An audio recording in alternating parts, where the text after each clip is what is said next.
ini yang digunakan untuk tadi itu menanggung peserta yang misalkan dia membutuhkan penanggungan tadi ya, biaya kesehatan, biaya kematian, biaya kecelakaan dan lain sebagainya. Jadi diambil dari dana situ ya. Jadi perusahaan asuransi syariah bertindak sebagai pengelolanya, pengelola dana hibah atau dana tabah.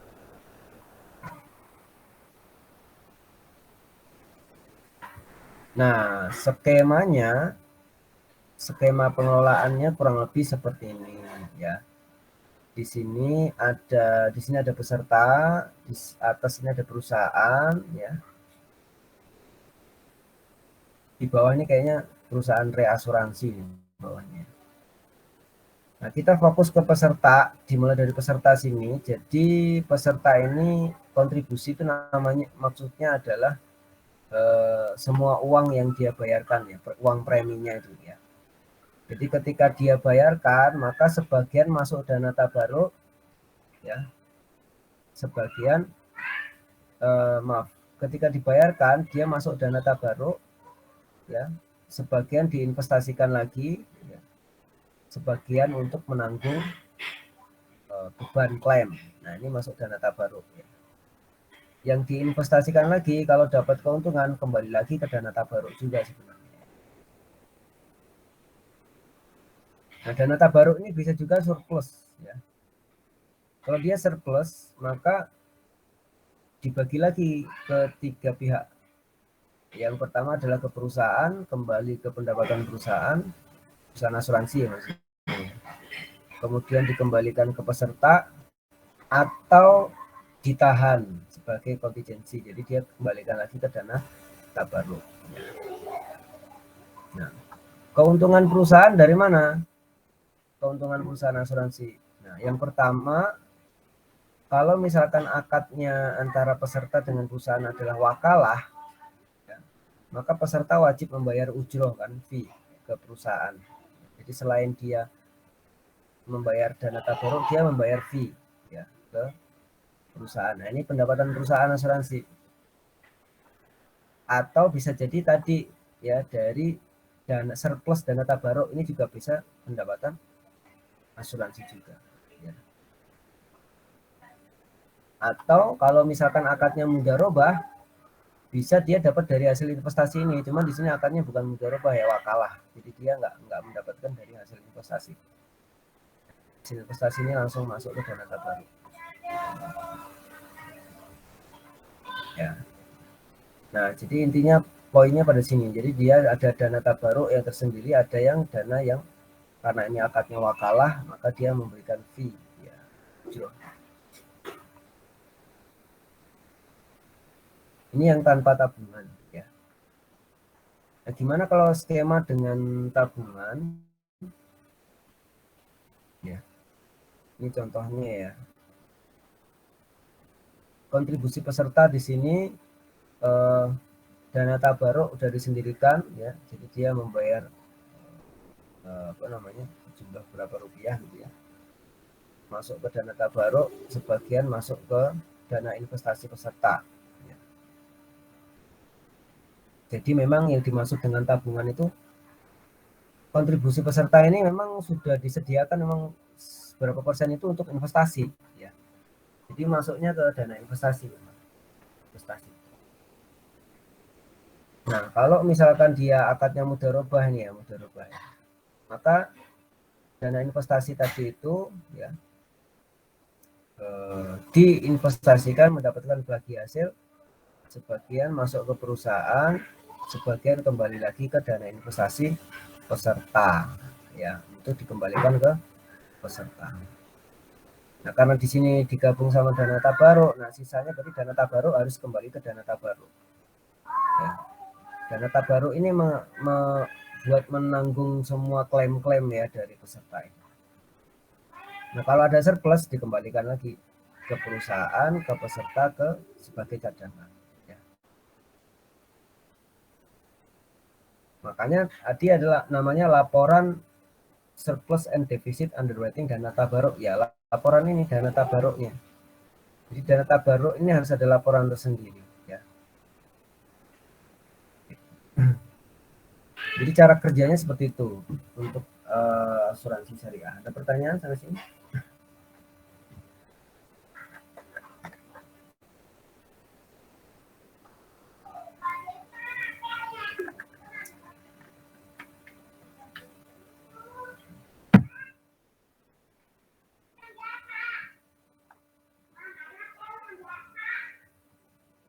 Oke, kalau nggak ada saya lanjutkan. Akuntansi untuk pengelola dana berarti untuk perusahaan asuransi syariah. Ya. Nah, di sini ini PSAK-nya masih ikut yang lama ya di materi tahun 2016. 2015 ya. Pak saya. Ya. Jadi yang jelas di sini ada istilah-istilah ini ya. Ada akad asuransi syariah jangka pendek, jangka panjang, kemudian dana peserta. Ya, kalau dana peserta ini semua dana milik peserta secara individual dan kolektif berupa dana tabaruk dan dana investasi. Berarti yang di sini tadi, nah ini semua punya peserta, dana investasi sama dana tabaruk ini punya peserta, dana peserta. Kontribusi peserta, jumlah bruto yang menjadi kewajiban peserta untuk porsi risiko dan ujok. Nah, jadi semua yang dibayarkan peserta secara rutin itu kontribusi peserta namanya, ya. Nah, ini namanya kontribusi peserta. Kemudian surplus and deficit underwriting dana tabaruk, selisih antara pendapatan dan beban underwriting dana tabaruk. Ya. Jadi ini khusus untuk tadi itu ya, dana tabaruk kan dia ada pendapatan kan. Dari mana pendapatan ya? Dari yang diinvestasikan tadi kan sebagian masuk dana tabaruk. Nah itu masuk pendapatan dana tabaruk nanti ya.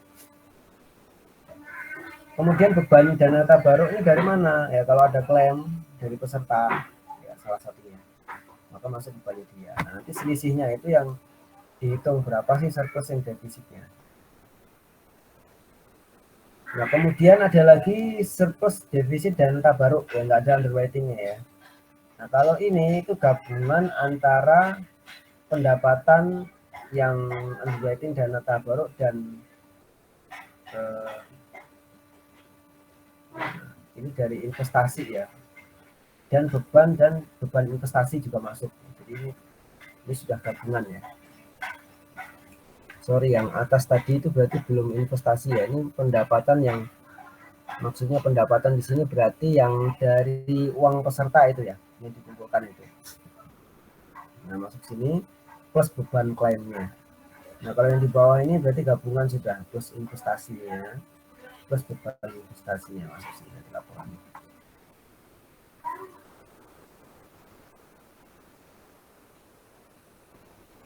Nah ini perbedaan aja yang apa asuransi jangka pendek jangka panjang. Kalau jangka pendek itu apa namanya biasanya itu akadnya itu di bawah 12 bulan lah ya, 1 tahun. Jangka panjang di atas 1 tahun jangka panjang. Bagian penerimaan peserta untuk investasi diakui sebagai dana investasi mudharabah, dana investasi mudharabah peserta atau dana wakalah ya. Jadi intinya untuk akad tijarah tadi itu bisa menggunakan 3 akad. Bisa mudharabah, bisa mudharabah musyarakah, bisa wakalah. Kalau yang dari contoh tadi 2 ya, mudharabah sama wakalah tadi yang dari contoh. Di antara peserta dengan perusahaan asuransi ya untuk akad tijarahnya investasi. Bisa menggunakan 3 akad ini. Nah, kalau menerima dana ini dari peserta, berarti diakui sebagai misalkan mudharabah ya, berarti investasi mudharabah itu diakui sebagai investasi mudharabah. Berarti nanti seperti ini contohnya ya. Nah, ini akad mudharabah kan. Jadi kalau ada dana yang diterima dari mudharabah, berarti ngakunya dana syirka temporer tabungan mudharabah. Jadi ngakunya ya investasi mudharabah. Nah kalau dana tabaruk ya diakui sebagai dana tabaruk, pendapatan dana tabaruk atau dana tabaruk gitu ya. Jadi terpisah.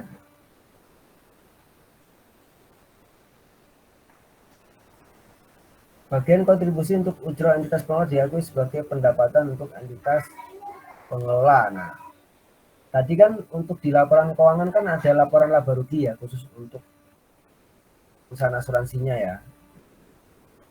Pendapatannya ujrohnya itu dia masuk ke laba rugi apa namanya entitas pengelola itu.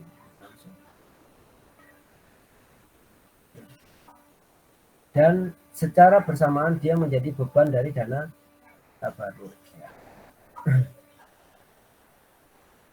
Jadi misalkan dia mendapatkan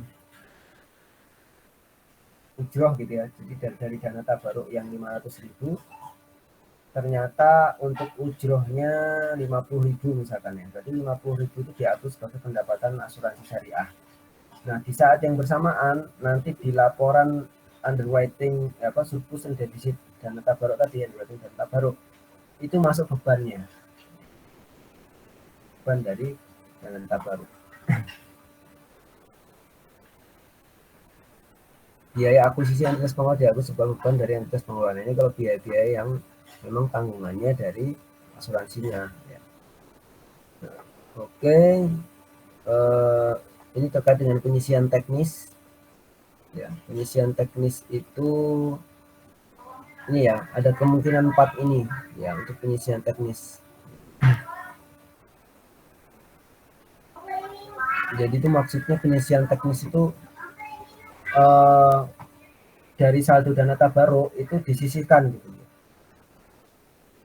Disisihkan ada yang apa namanya, kalau yang ini ya, kontribusi yang belum menjadi hak dihitung secara individual dari setiap pertanggungan dan misalnya fungsi ditetapkan secara proporsional. Nah, jadi apa ya, kalau yang A ini kayak semacam piutang premi gitu. Jadi kalau piutang kan sudah diakui sebagai pendapatan ya. Nah di sini disisihkan karena belum menjadi hak yang dihitung. Lagi misalkan yang C ini ya, klaim yang masih dalam proses diukur estimasi jumlah klaim yang masih dalam proses. Jadi klaim yang masih belum dicairkan maksudnya. Nah itu juga dibebankan duluan, ya, disisihkan. Nah ini terkait dengan penyisian teknis ya, ini biasanya yang praktisi asuransi yang lebih paham. Seperti gimana ini. Nah ini tadi ya, jadi laporan keuangannya dan neraca atau laporan posisi keuangan, ada laporan surplus defisit underwriting dana tabaruk, ini laporan khusus ya untuk dana tabaruk ya. Kemudian laporan perubahan dana tabaruk, ini kayak semacam perubahan modal gitu ya, tapi di sini yang dilaporkan itu dana tabaruknya. Kemudian laporan laba rugi ya masih ada, ini yang punyanya asuransi ya, yang laba ruginya asuransi syariahnya. Perubahan ekuitas harus kas ya, nomor 789 kita udah pernah bahas ya. Ini contoh neraca ya. Ini ada aset, ada kewajiban. Nah, kalau di bank syariah itu ada dana syirkah temporer ya, di sini ya, judul untuk di sub ininya itu dana syirkah temporer ya. Kalau di sini dana peserta ya. Jadi subjudulnya namanya dana peserta, karena dana peserta nanti ada dua. Ada dana yang masuk investasi, yang mana itu nanti masuk akun dana syirkah temporer, ada yang masuk dana tabaruk. Di peserta pada saat dia bayar premi, dia langsung berapa persen untuk investasi, berapa persen untuk dana tabaruknya sosial. Bagi dua. Nah ini untuk neracanya. Ini untuk laporan surplus defisit underwriting dana tabaruk ya. Jadi untuk yang dana tabaruknya ya, contohnya pendapatan asuransi dilawankan dengan beban asuransi. Pendapatan dana tabaruk dari mana ya? Dari kontribusi peserta ya kan. Nah ini nanti dikurangkan dengan tadi ya, kalau akadnya wakalah jadi ada ujroh di situ. Dan pengurangan lainnya. Kemudian termasuk bebannya itu pembayaran klaim, ya, itu mengurangi dana tabaruk, ya, pembayaran klaim, pengisian teknis dan lain sebagainya. Nah, kemudian laporan perubahan dana tabaruk ini kayak semacam laporan perubahan modal gitu ya, cuman di sini adalah perubahan dana tabaruknya.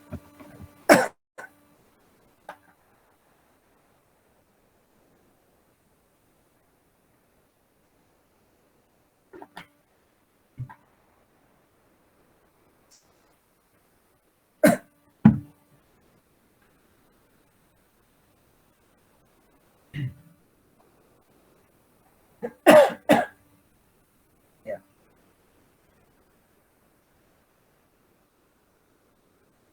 berapa distribusi ke peserta, berapa ke pengelola.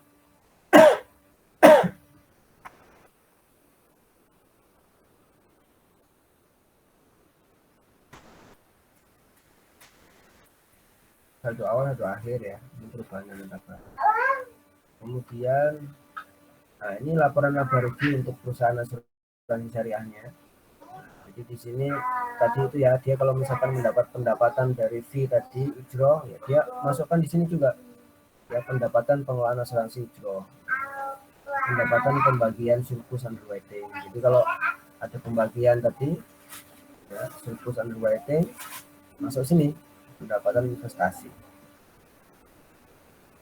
beban komisi dan lain sebagainya. Nah ini punyanya laba ruginya perusahaan asuransinya ya.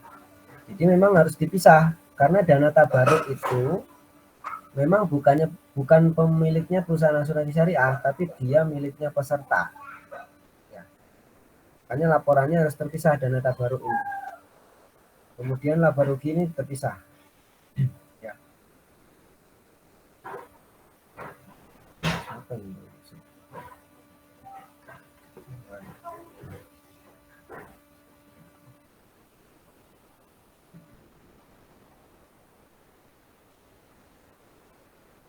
Ini contoh transaksinya ya, contoh transaksi ini ya.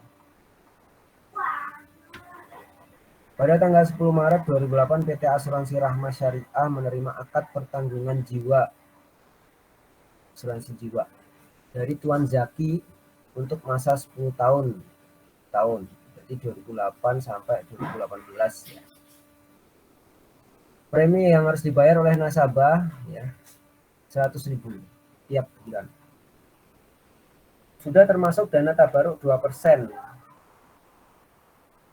dengan skema mudharabah. Jadi maksudnya investasinya itu mudharabah. Nisbahnya 70-30, biaya administrasi 20. Nah, untuk perusahaan asuransi, cara menjurnalnya adalah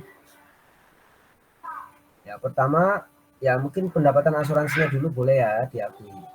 Pas pada pendapatan administrasi 20.000. Diakui dulu ya. Kemudian yang kedua, dia akan menerima uang 100.000 ya per bulan. Nah, 100.000 ini dibagi 2% untuk dana tabaruk. Jadi kas 100.000, dana syirka temporer mudharabah. Tadi kan akadnya mudharabah ya. 98.000. Dana tabaruk 2.000. Dana tabaruknya cuma 2%. Ya.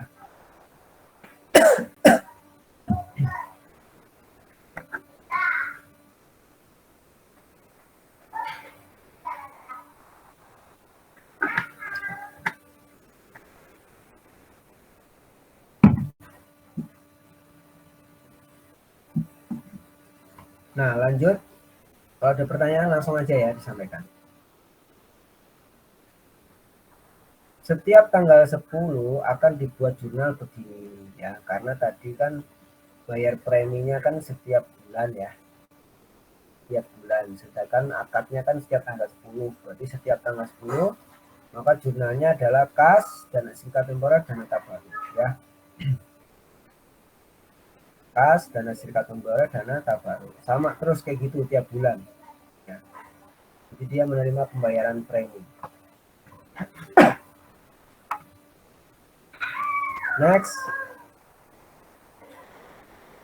contoh yang lain. Pada tanggal 10 Juni 2014, Tuan Zaki mengundurkan diri sebagai nasabah dan Tuan Zaki diberikan nisbah bagi hasil tadi ya Mas. Ya, 350.000. Bagaimana kalau dia mengundurkan diri? Kalau dia mengundurkan diri, berarti harus dihitung dulu berapa sih yang dia sudah bayarkan. Nah, di sini perhitungannya yang dia sudah bayarkan itu dihitung dari dana apa namanya? Mudharobahnya aja, dana investasinya aja. Karena dana tabaruk itu nggak bisa dikembalikan, nggak bisa dikembalikan lagi karena dia kan akadnya udah hibah, udah diserahkan ya, jadi saldo dana tabaruk dia nggak bisa dikembalikan. Jadi yang dikembalikan itu yang 98.000 yang dana investasinya. Cuman itu harus dihitung dari awal dia masuk ya, Maret sampai Desember 2008, 10 bulan, 98 itu kali 10 ditambah 2009 sampai 2013 ya. Jadi tinggal dicari ya sekian pokoknya. Ya 98.000 dikali sekian tahun. 5.850. Ditambah lagi dari Januari sampai Mei. Karena ini kan dia kan mengundurkan dirinya bulan Juni ya. Nah, Januari 2014 sampai Mei 2014. Berapa bulan nanti tinggal dikalikan. Jadi intinya dihitung bulannya ya 98.000 dikali bulan pertama kali dia masuk sampai 10 Juni. Nah, ternyata totalnya dia udah membayar dana investasinya 7.350. Nah, ini dikembalikan. Berarti didebetkan sama perusahaan asuransi ya. Dana sirka temporer, tabungan mudharabah, plus dia kan mendapatkan bagi hasil kan. Nah, bagi hasil mudharabah.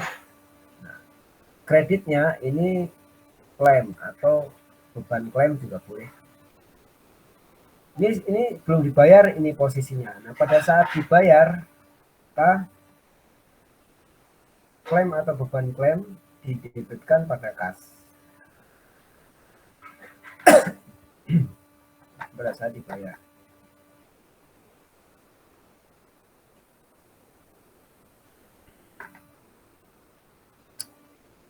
Oke. Ada yang ditanyakan sampai sini sebelum saya lanjut?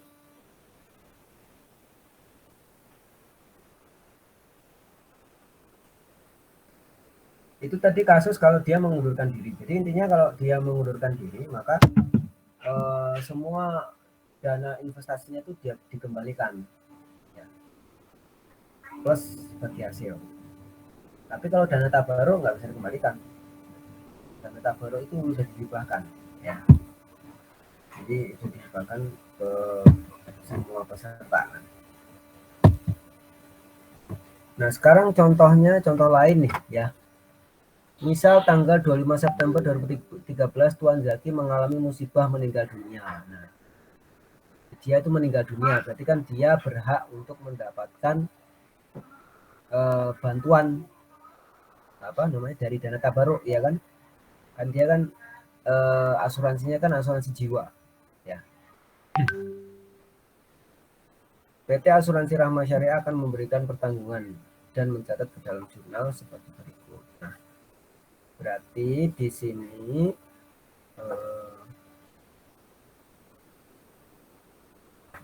yang atas ini untuk menghitung dana investasinya dulu ya. Jadi dana investasinya yang udah dia bayarkan itu dikembalikan ya, dikembalikan.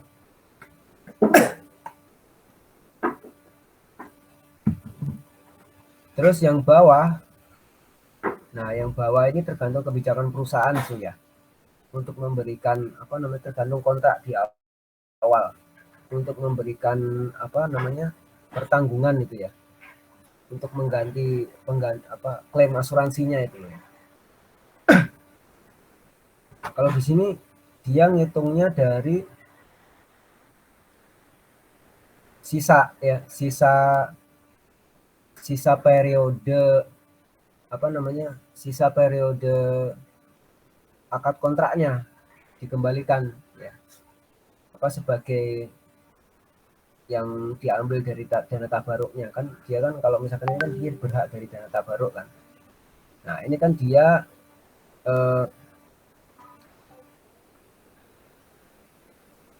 kan tadi 10 tahun ya, dari 2008 sampai 2018 kan, di awal tadi ya soalnya.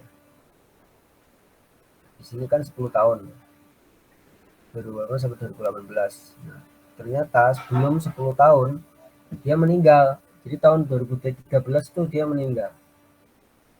Jadi masih sisa tahun 2013 mulai Oktober ya berarti ya. Oktober, November, Desember.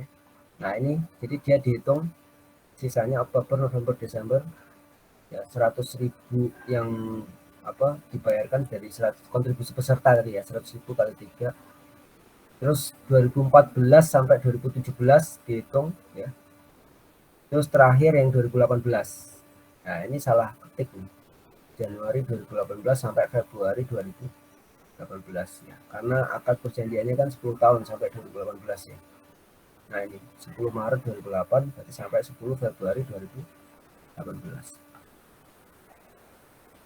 Jadi ini dana tabaruk, ngitung dana tabaruk. Cuman ini tergantung kontrak ya, berapa yang ditanggung oleh perusahaan. Dia ngitungnya itu penanggungannya itu dari apa namanya, angka kontribusi yang masih masih tersisa sampai periode 10 tahun.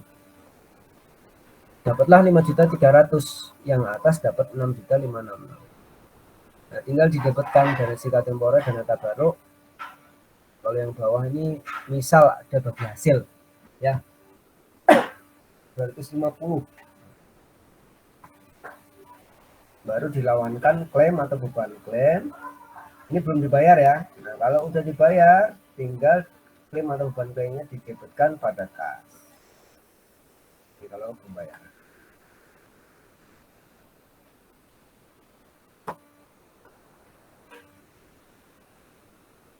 Kemudian kasus lagi, apabila akad pertanggungan sampai 10 tahun berakhir tidak ada klaim, sama sekali tidak ada klaim dari nasabah ya, maka pada akhir akad tanggal 10 Maret 2018